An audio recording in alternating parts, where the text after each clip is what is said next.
Tonight we want to look at the passage in 1 Corinthians, chapters 1 to 4. That's the larger context in which we're going to be looking. But we want especially to zero in on the answer that Paul gives to the problem that begins in verse 18. Now, before we begin to look at the answer, you remember from the things that we've suggested that it's very important for us to have ourselves situated in the context and listen to what is going on, and as best we can to try to reconstruct their problem on the basis of the answers. And so we're going to spend a few moments trying to do that. You notice in chapter 1, verses 10 and 11, Paul says, I appeal to you, brothers, by the name of our Lord Jesus Christ, that all of you agree, and that there be no dissensions among you, but that you all be united in the same mind and the same judgment. For it has been reported to me that there is quarreling among you, my brothers. What I mean is that each of you says, I belong to Paul, or I belong to Apollos, I belong to Cephas, or I belong to Christ. Now, that's the statement of the problem, but there are other passages along the way which are also going to help us. But before we do that, I just want you to take quick note of chapter 3, verse 5. Verse 4. For when one says, I belong to Paul, and another, I belong to Apollos, are you not merely men? What then is Apollos? What is Paul? Now it's clear, you see, that whatever goes in between that, this text is still picking up the problem that has been mentioned over there in chapter 1, verses 10 to 12. Now look at the end of chapter 3, beginning at verse 21. So let no one boast of men, for all things are yours, whether Paul or Apollos or Cephas. So this clearly tells us that we're also dealing with the problem here at the end of chapter 3. Now look at chapter 4, verse 6. Paul says, I have applied all of this to myself and Apollos for your benefit, brethren. Which means that chapter 4 is also dealing with this problem in some way. Now all of that to say that chapters 1 to 4, therefore, compose a unit. And all that goes on in chapters 1 to 4 are an answer on the part of the Apostle Paul to this problem that has occurred in the church in Corinth. Now, the question before us is, what is the nature of the problem so that we can understand more clearly what the answer is? In verses 10 and 11, Paul states the nature of the problem twice positively and twice negatively. He says first, that you all say the same thing. And secondly, that you all be, the Greek word means restored, that you all be restored into the same mind and have the same opinion. Now that's positively. Then negatively, he says, that there be no divisions among you, and that he hears there are quarrels among them. Now, those last two are the clues. There are divisions, and the word division can simply mean merely differences of opinion, but it's quite clear that in this text it is not merely difference of opinion, but there is hostility involved. That is, Paul says, there is strife or quarreling. Now those same words, that same word, strife or quarreling, occurs in combination with another word, jealousy or envy, over in 3:3. For Paul says, while there is jealousy and strife, and it's exactly the same word, he says, are you not, at this point, acting like very ordinary human beings? Now in verse 12, this strife, whatever it is being carried on, apparently, in the name of their leaders. They have, in fact, raised slogans. Their slogans are, I am of Paul. That means I am a follower of Paul, or we are Paul's people. We belong to Paul. And that's their slogan. I am of Paul. Another one says, I am of Apollos. Another one says, I am of Cephas. And another, I am of Christ. And these apparently represent parties in the church, which might be of some interest for us to try to figure out, but since that would be speculation, we're more concerned with not what were the parties, but what caused this to come about, that around these leaders there would be this rallying and this strife in the process. Now, there are some other direct statements that go along with this that are also of some significance to us, especially the one we've just looked at in chapter 3, verses 3 and 4. Paul says, you are yet acting like men who are merely fleshly. And I don't want to try to interpret that at this moment. We're going to have to do that in one of our sessions tomorrow. But you are merely acting like mere human beings. For where there is jealousy and strife, are you not merely in the flesh? And then you've got that combined with I am of Paul and I am of Apollos. Then in 3:21, Paul says, so let no one boast in men. And then in 4:6, and obviously there's something going on there, let no one boast in men. That's a part of the problem. They're making their boast in some way with regard to men. Now in 4:6, we have yet another statement that seems to be a direct statement related to the problem. Paul says he has applied all of this to Paul and Apollos for their sakes, that, he says at the end of the verse, that none of you may be puffed up for one over against the other. Now here you have that kind of hostility that is related to their leaders, puffed up in favor of one over against the other. Now take that, plus the statements that we find in the answer in verses 3, 5 to 9, and 4, 1 to 2 as to how they are to regard their leaders as merely servants, and therefore there is no sense in being puffed up with one servant over against another servant, you see.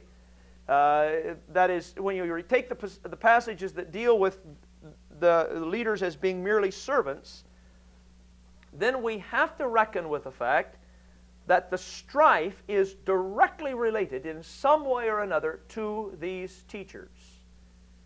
Now, precisely how it is related to their teachers is not clear. I'm convinced that there is, in fact, a kind of anti-Pauline sentiment that is at least a part of it.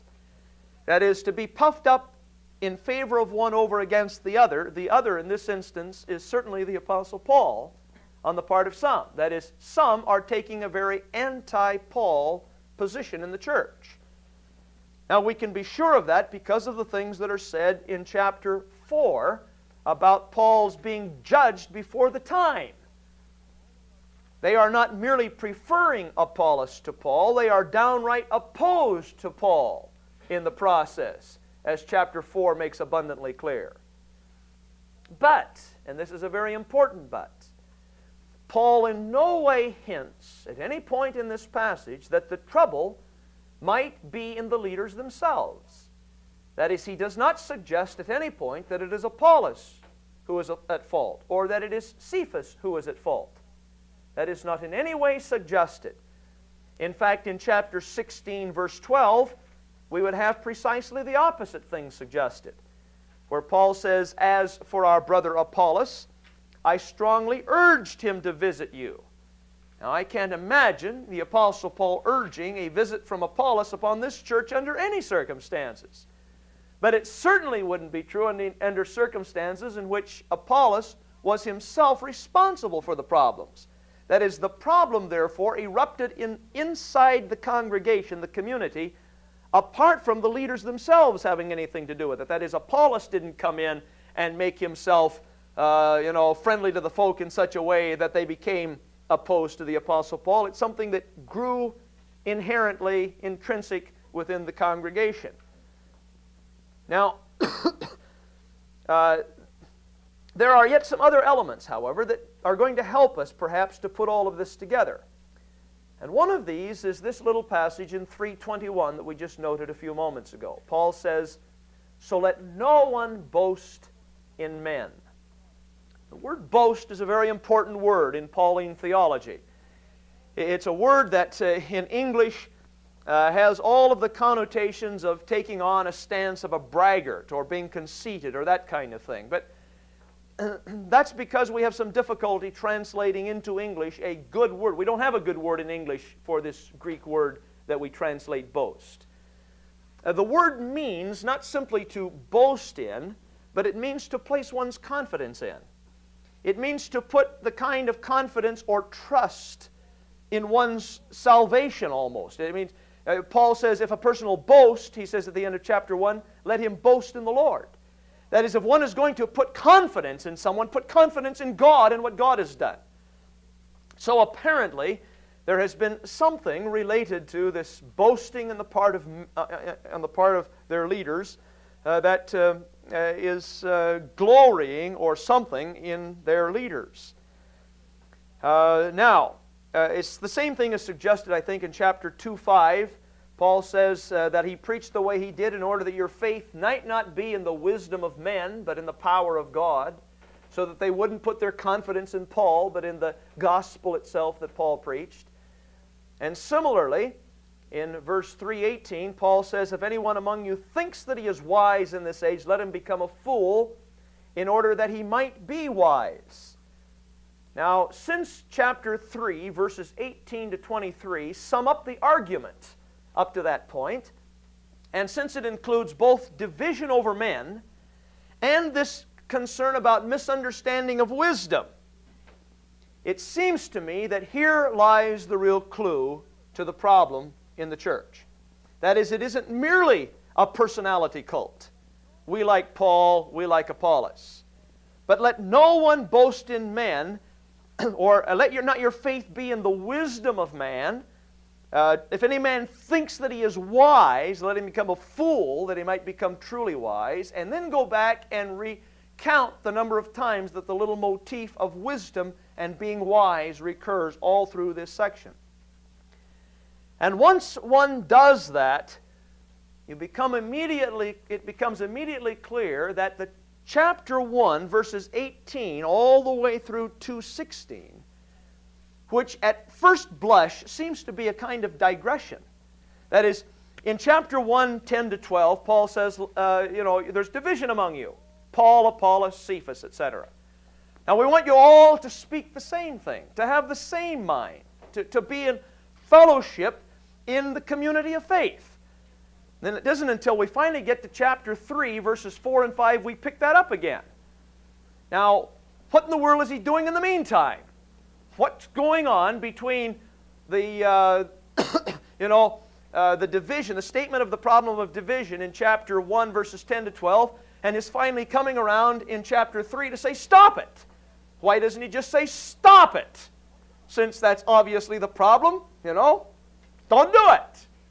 Now he's going to finally say don't do it, but to get there, he starts and goes through this what looks like a long digression that starts in 1:18 and goes all the way through chapter 2 that talks about the wisdom of the cross, which is the foolishness of God over against the wisdom of man and all of this. What in the world has that to do with the problem of rallying around Paul, Apollos, and Cephas? Well, it probably has everything to do with it. That is, it is not a digression. It is, in fact, right at the heart of the answer to the problem of division in Corinth. What then is the problem? Well, first of all, we've already stated, and it's clear, there is strife in the church. A strife that has surfaced with the leaders as the reference points. And there are clearly real factions that are developing in the church. And there's some anti-Pauline sentiment in some of this faction. But, and here's the crucial point, in some way, this factioning, this dividing into groups over Paul, Apollos, and Cephas, is also related to a confusion of Christianity with Sophia. Sophia, the Greek word for wisdom. The word that many times simply means philosophy. It means not philosophy in the Western sense now that comes from Plato, Aristotle, and on, but philosophy in the ordinary sense of the human endeavor to understand what makes the world tick and what makes man what he is, and all of those kinds of concerns that are the human grasp and understanding of one's being. Now, in some way or another, there has been this confusion of the Christian faith with Sophia. In fact, I'm convinced that some people in the church think that the Christian faith is in fact a new Sophia. There is the Cynic Sophia, there is the Stoic Sophia, there is the Epicurean Sophia, and now we have the Christian Sophia. It is merely another expression of wisdom. If some have found their answers in the mystery cults, if some have found their answers in the traditional gods, if some have found their answers in the various expressions of Sophia, there are a group of people who now have found their answers in the Christian Sophia, the Christian wisdom. And they are turning Christianity into simply another philosophy. Now, if this is true, and I'm convinced that it is true, then what has happened is that, first of all, they have totally misunderstood the nature of the Christian faith. They have experienced the Christian faith, but in their moving on, in their attempt to understand the Christian faith, they have reverted to a total misunderstanding of the Christian faith. And secondly, they have a misguided perception of the role of the teachers with regard to the Christian faith. If you're talking about Sophia, then the teacher is a most important factor, because Sophia is related to how eloquent and how wise a given human teacher is. That is, everything is contingent upon this human being. And therefore, one says, I am of Paul, I am of Apollos. Here is where Sophia finds its great expression. But this is a total misunderstanding, a total misperception as to the role of the teachers in the Christian faith. Now, what Paul sees, therefore, in our section, he sees what their strife and divisions are saying theologically. That is, by turning the Christian faith into a new kind of Sophia and misunderstanding the role of the teacher in this, what they think now is Sophia, they have said, in effect, that the gospel is something like wisdom. In effect, it is a new expression of wisdom, and therefore salvation is something that men have something to do with. And of course, that's the great problem. If in fact Christianity is merely another expression of human wisdom, then salvation rests upon man, upon what man is doing and upon what man is saying, and not upon God Himself. Notice how Paul says that in 1:17. For Christ did not send me to baptize, but to preach the gospel, not with eloquent wisdom. Because if preaching the gospel has something to do with eloquent wisdom, then the cross is going to be nullified. And everything for Paul rests upon the fact that what God did, He did in the cross. And he's going to come to show how that simply negates the whole ground upon which they're standing. Now, in chapter 1:18 through chapter 2, verse 5, Paul responds, therefore, to this misunderstanding of the Christian faith.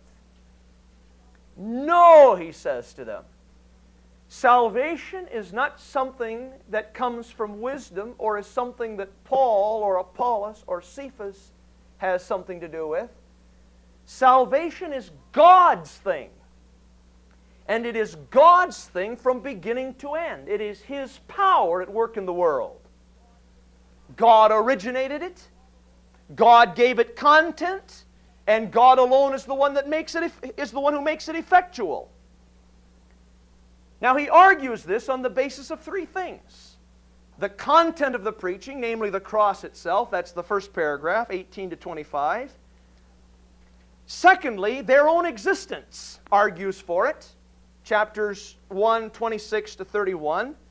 And then finally, Paul's preaching is a clear demonstration of it. Chapter 2, verses 1 to 5. What he's saying is this: their own experience of salvation, which they have already experienced when Paul was present among them, that he's calling them back to and reminding them, their own experience of salvation totally contradicts what they're now saying and doing. The paragraphs, if I can put the paragraphs in a rhetorical question, go something like this. If Christianity is another wisdom, then your own existence is now at stake.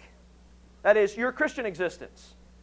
Because if it is really an expression of human wisdom, who in the name of wisdom, Paul asks, would have chosen the cross and a crucified Messiah as the way of redeeming man?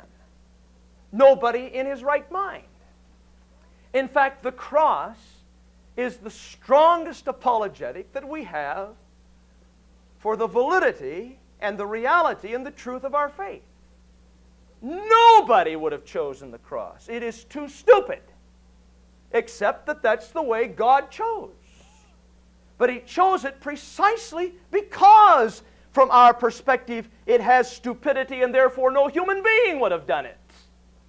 It completely eliminates man's foundations. Now that's the text we're going to look at in the rest of our time. But before we do that, the second paragraph in verses 26 to 31 says, who in the name of wisdom would have chosen you to become the new people of God? Now, if you want to be devastated, there it is.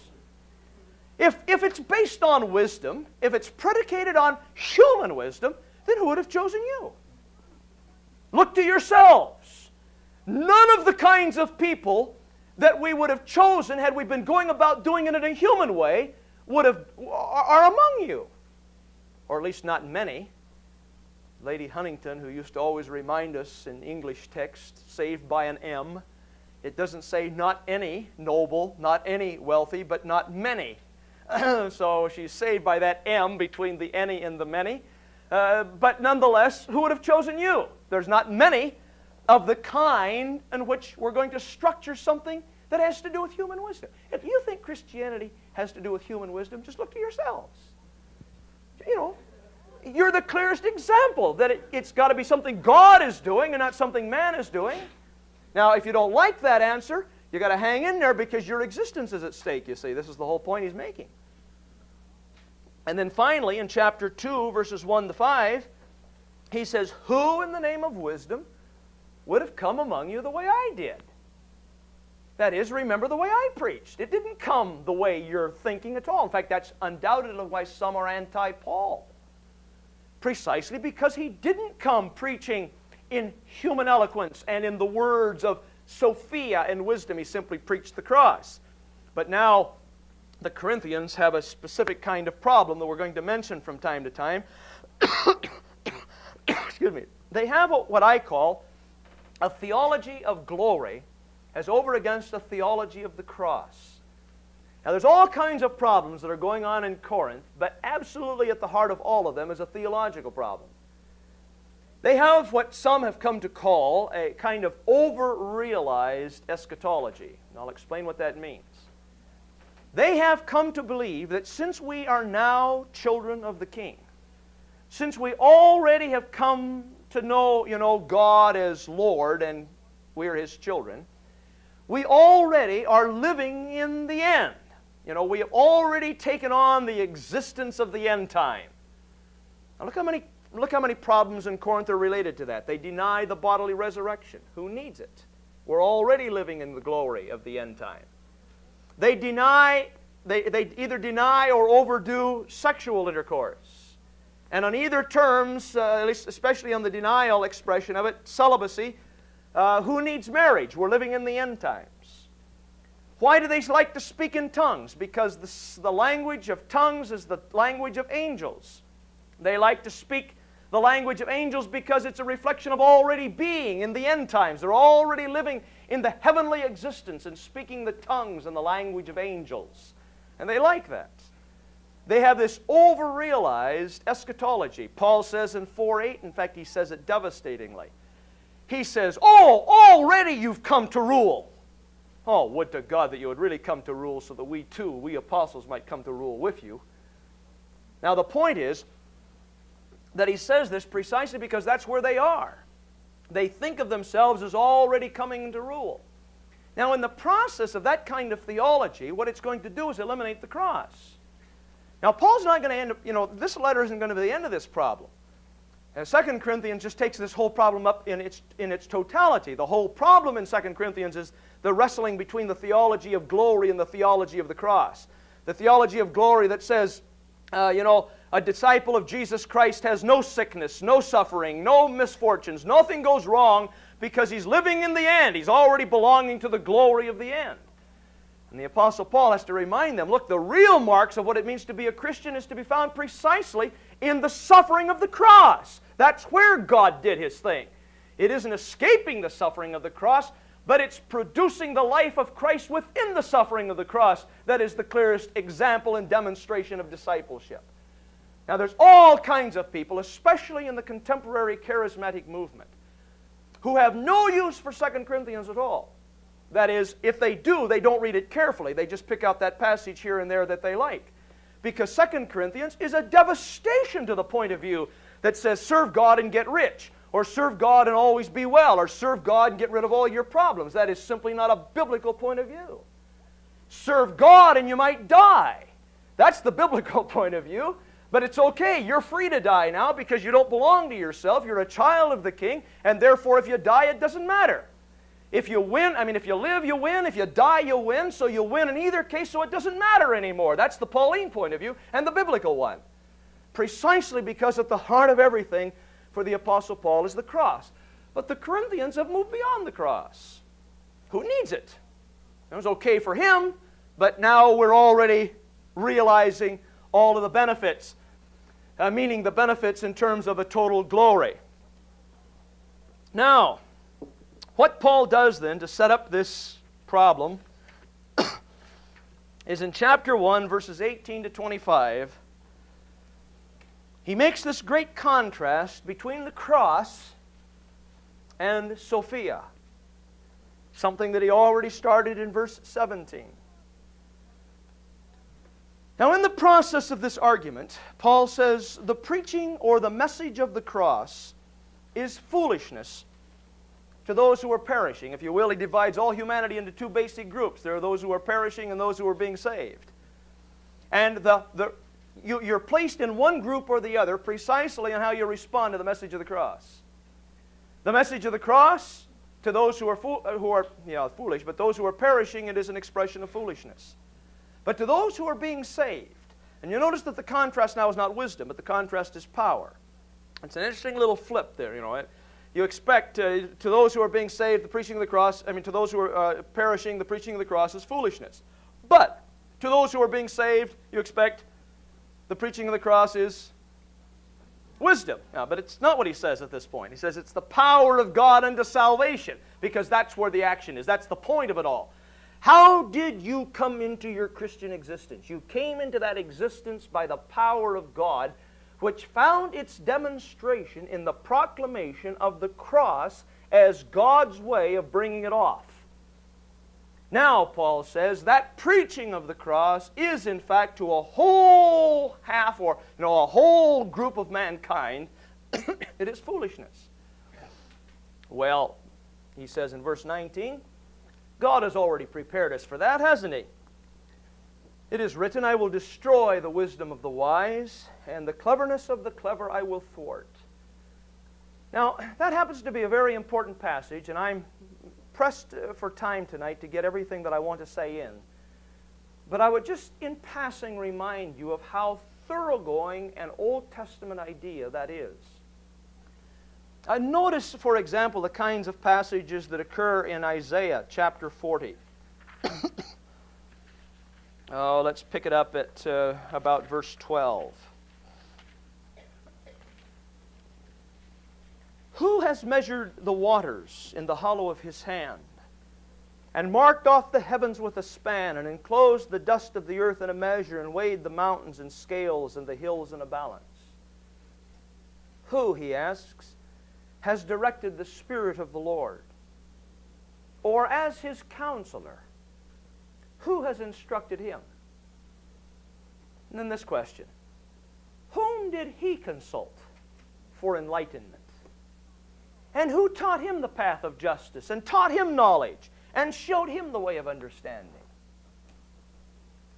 Now, this is a message that is being spoken to a people who are in exile and need the word of promise in a time of devastation.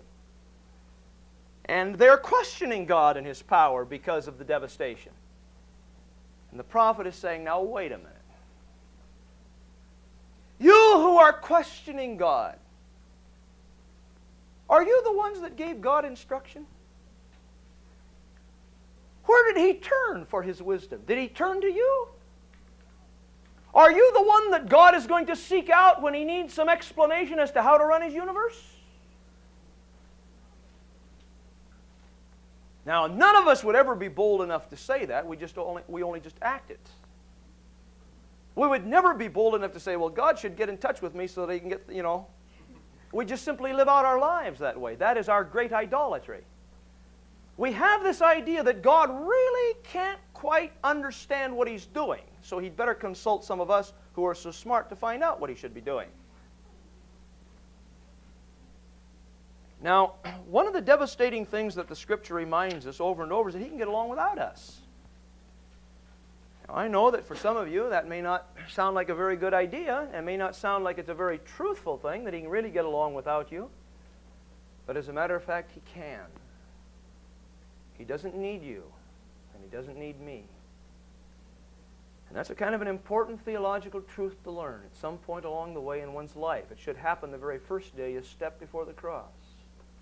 God doesn't need you, and He doesn't need me. In His grace, He has chosen to use even you and even me. But He doesn't need our counsel. He doesn't need our wisdom.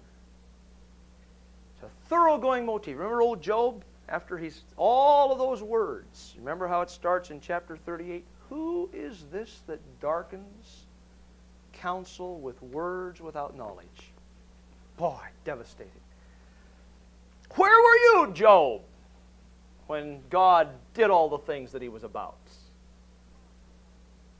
Now, that's been promised, Paul says. God is going to destroy the wisdom of the wise, and the cleverness of the clever He will thwart, and it's precisely because it has to be that way. It is, if it were otherwise, as sure as I'm here, man's great sin would continue, and man's great sin is his idolatry.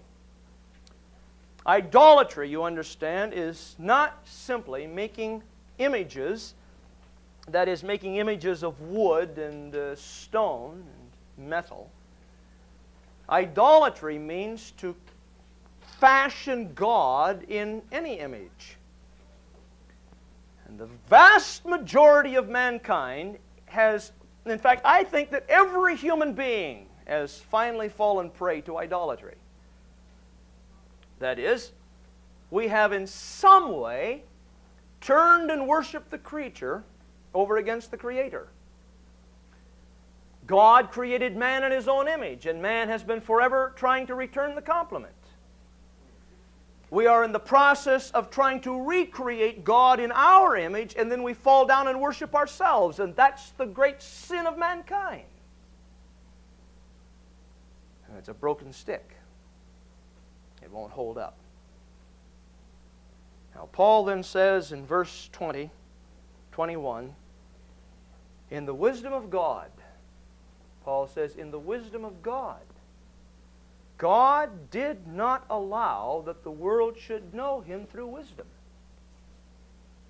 Precisely for the reasons we've given. But what did please God was through the foolishness of what we preach, to save those who believe. And right here, Paul begins a magnificent set of contrasts. Verses 22 to 25. He divides the world into basically two groups of people. Now these are the ones that are perishing, but this is the whole world can finally be divided into these two groups. There are, on the one hand, the Jews, and then there are the Greeks. Now these are real, that is, these represent real divisions, literal divisions of mankind from the Pauline perspective, Jews and Greeks. But in verse 22, he says something about these two groups that clearly mark them off. That is, he is not so much concerned here about Jews, meaning those of the circumcision or those of the Jewish race. He's not so much concerned about Greeks, meaning simply Greeks. It's obvious because he interchanges it with the word Gentiles at one point in the text, that he means all those that are non-Jews. But he's not so much concerned about the uncircumcised as over against the circumcised. He's concerned at one point, and that is, how do they go about structuring their view of the deity? What are they looking for in God? The Jews, Paul says, demand signs. And the Greeks, Paul says, seek wisdom.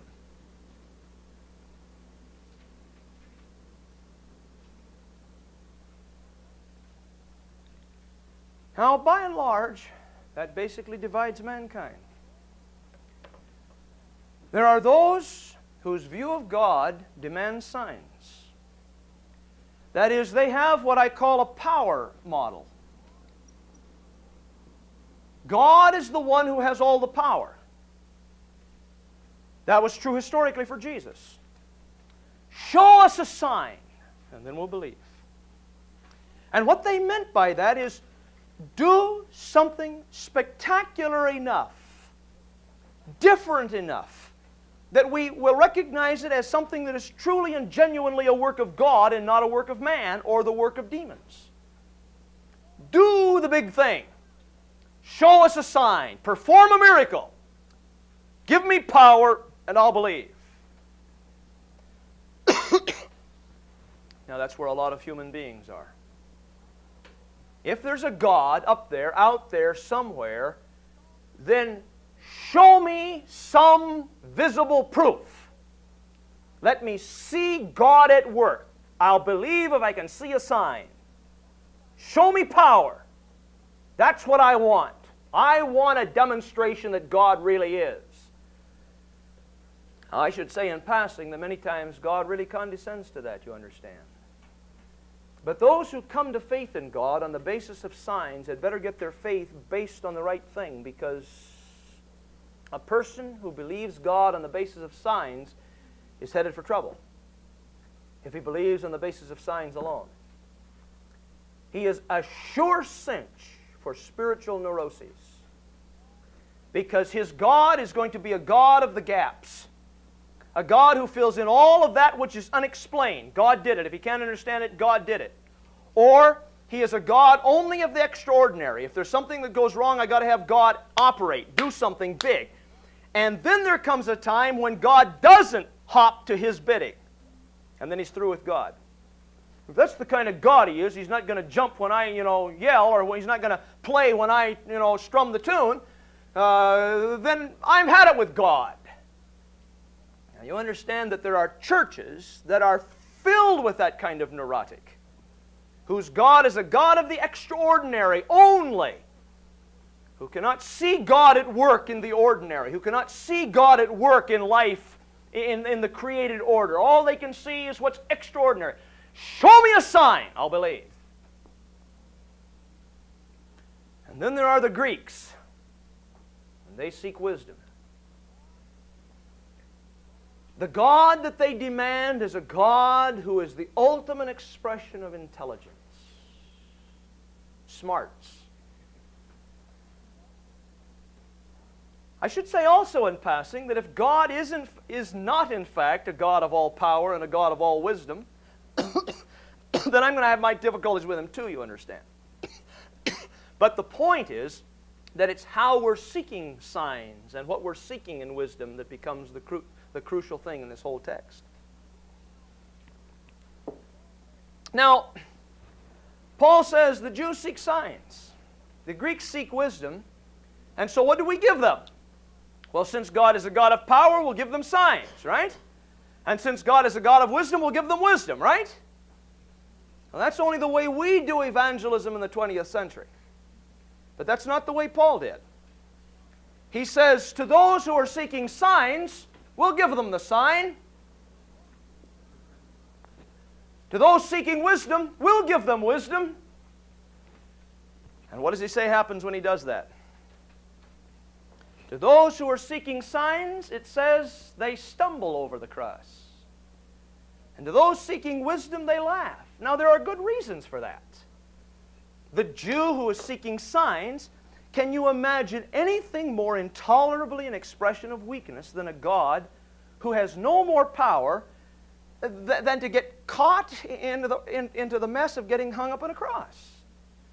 I mean, I've got problems enough of my own. Who needs a God who is so weak and so powerless in the experience of his own creatures that he can't, he can't get out of his problem?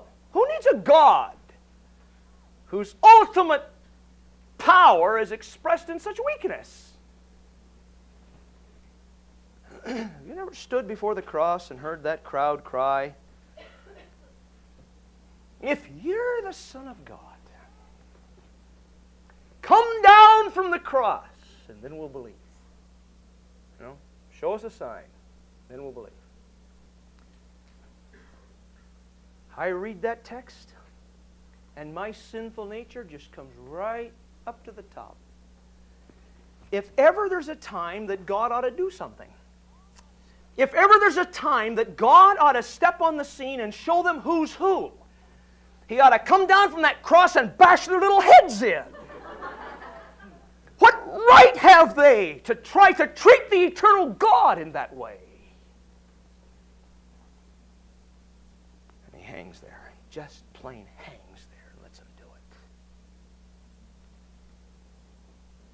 Now, I've got enough troubles. I don't need a God who's got that kind of trouble. Besides all of that, my Bible's against it. The Bible says that anybody who hangs on a tree has been cursed by God. So here we are seeking signs, and Paul gives the ultimate expression of weakness, the cross. He says, you're some kind of a nut. And to those seeking wisdom, you mean to tell me,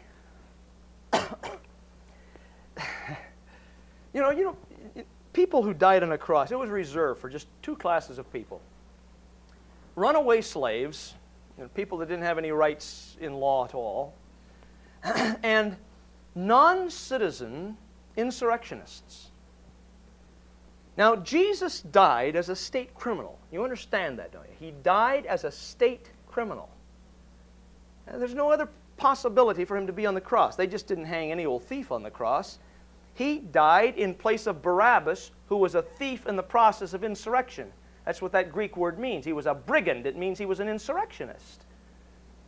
Jesus was taking his place and died as, quote, the King of the Jews, which was a Roman stab in the Jewish back that said, this is what happens to any messianic pretender who thinks that he's king. And he died as an insurrectionist. And we used to have capital punishment in most places in the United States. I come from a state where the capital punishment was by hanging. Can you imagine a group of people who would gather around? Let's take this to Massachusetts. This was not the form of, I don't know there, but in any case, the Boston Common is such a great place to do this. Let's go to the Boston Common and get a group of us together and find the last man that died as a state criminal in the state of Massachusetts and go around the common and say, hey, have you heard the good news? God has brought forgiveness of sins through so-and-so who died as a criminal back there in the state penitentiary so many years ago. And then we begin to sing, in the gallows, I, glory, towering o'er the steeps of time. Now look at you now, what kind of a nut are you? Now you understand that the preaching of the cross to the first century Greek had that kind of impact. Now, we've got crosses around our chain, chains around our necks and lapels and on our church steeples. We've lost the scandal, the folly. But to the first century person who's seeking wisdom, the ultimate expression of foolishness. You mean to tell me that God had something to do with that peasant from Nobodiesville in Galilee?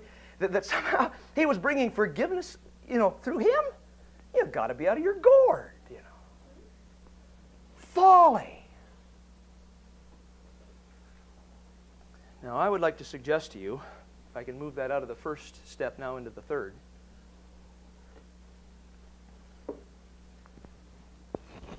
that the preaching of the cross is still where the action has to be. And that people are still going to stumble over it, and they're still going to cry out foolishness. But they're going to do so precisely because the cross alone is the only place that is so fully perceptive as to the real problem in human life. That is, the real reason for throwing up the smoke screen of scandal and foolishness is because the cross has such a beautiful way of putting its finger on us and say, thou ailest here and here. Now, men still detest the cross. Why? Well, for two reasons. The first reason that man cannot handle the cross is that the message of the cross, when properly preached, declares that man is a sinner. The preaching of the cross comes face to face with the human being and says, you, sir, are wrong. Dead wrong, all wrong. You are a sinner. In fact, faced with the choice of the cross, you've got one of two choices. Either God is right and you're wrong, or else you're right and God is wrong. I mean, that's the only options you've got. And there are few of us who are bold enough to say the first, but we can hardly handle the second. Or the other way around. That is, we can hardly handle the reality that I'm wrong. I mean, do you know anybody that likes to be wrong? Do you like to be wrong? You love it, don't you? You know, people go around and say, hey, I'm wrong. Heard the good news, I was wrong today. Dead wrong, In the United States, we have institutions for people like that. We call that abnormal behavior, and precisely because that's what it is, given the standard of our sinfulness. When my daughter, who's now senior in high school, was about 6 years old, we lived in a house in Southern California. And we had been given a rug, and in this house, our daughter and our youngest son, who was 3 at that time, shared a bedroom, and they had the rug in their bedroom because it was the only room in the house that the rug fitted.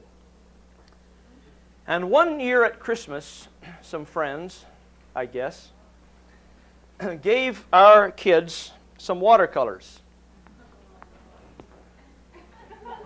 You already know where the story's going, don't you? And as a typical parent, I said, thou shalt not.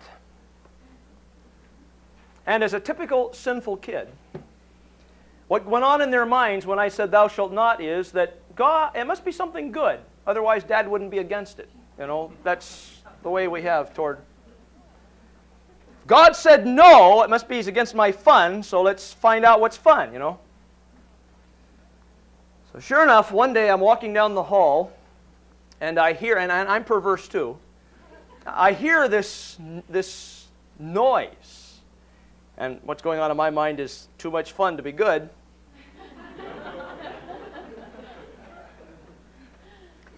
And I burst in on them. Boy, I'll tell you, watercolors everywhere. Now, parents are dumb.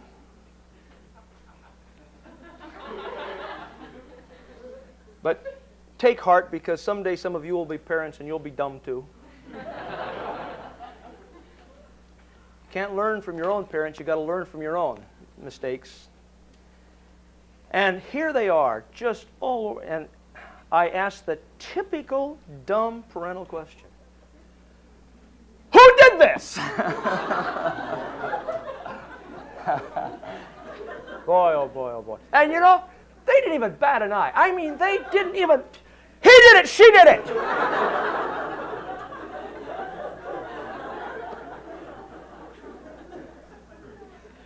I reflected on that at some time later theologically, and I said, yeah.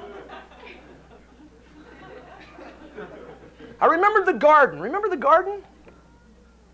Adam, where are you? She did it! Eve, where are you? The serpent did it!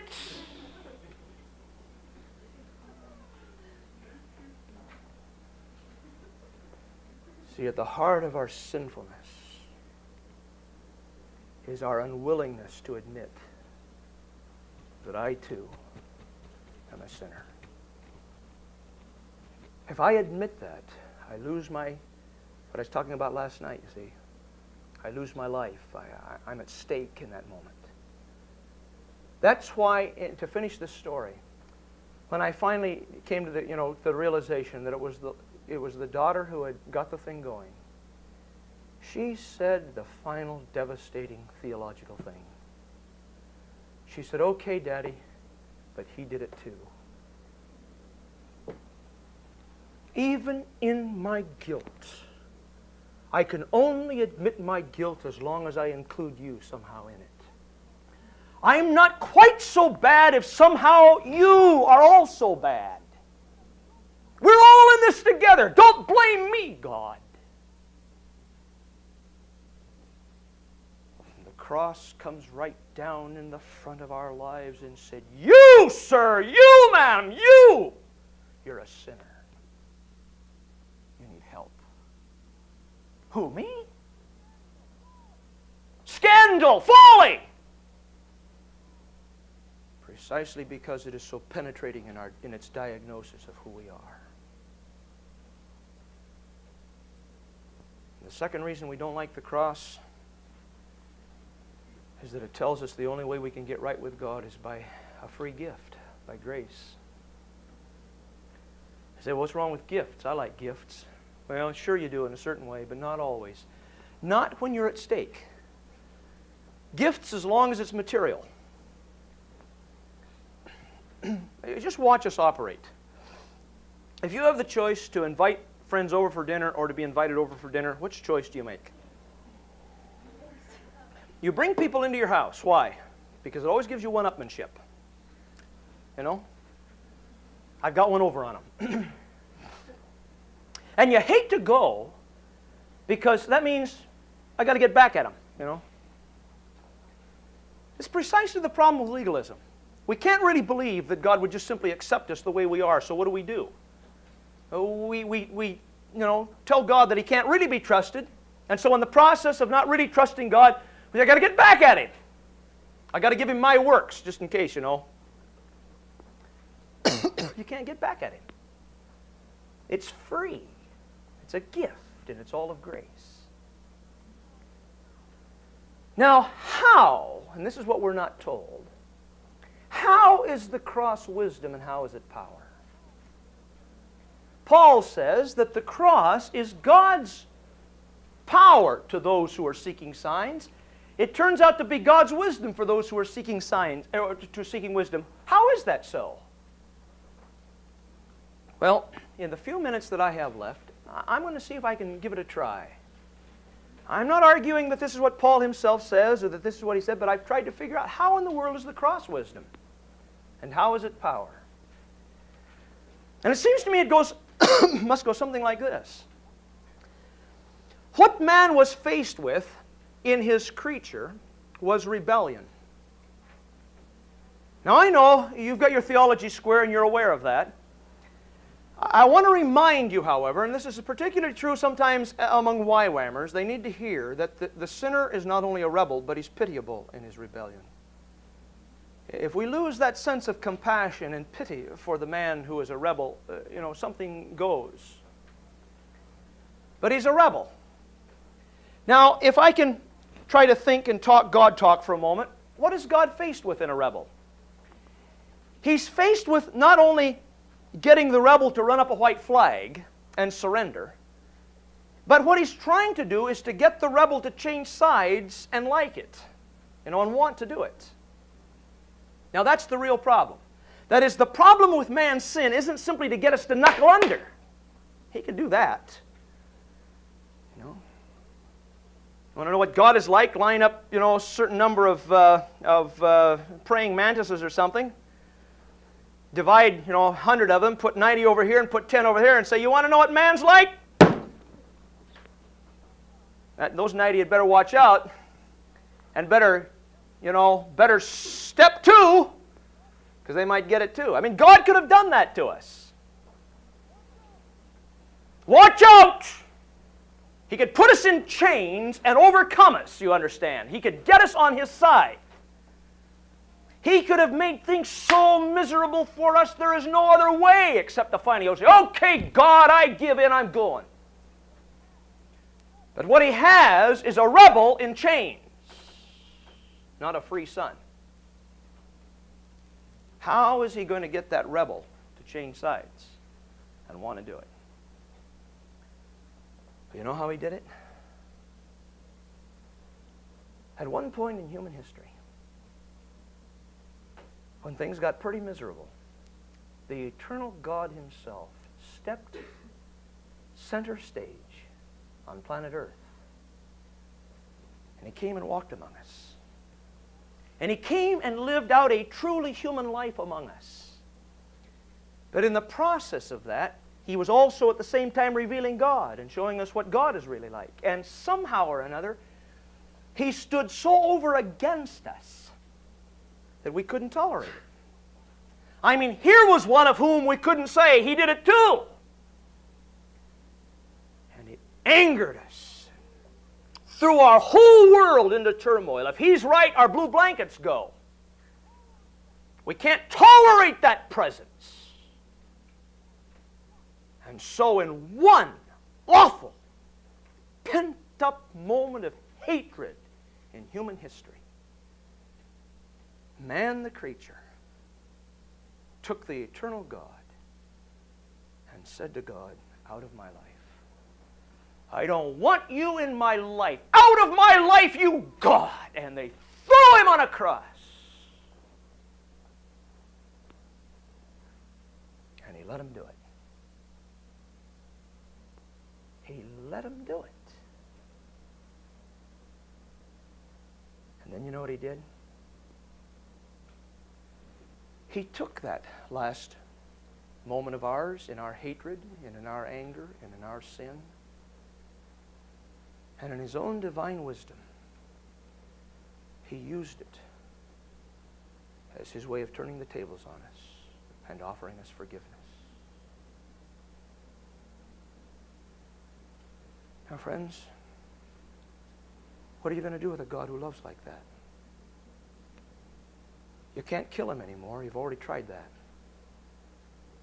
The only option you've got is to run. And you better run hard, because He's going to come after you. A God who loves like that is going to pursue you. And He's going to chase you. And He's going to come after you.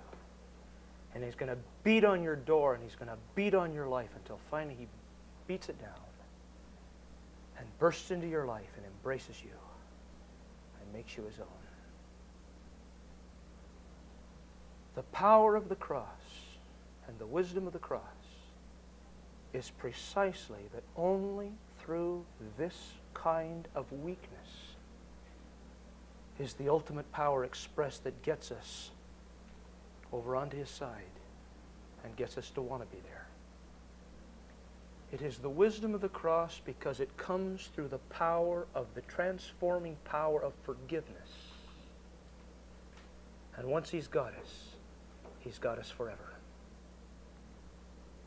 And that's why the cross stands at the absolute heart of our gospel, and nothing else will work.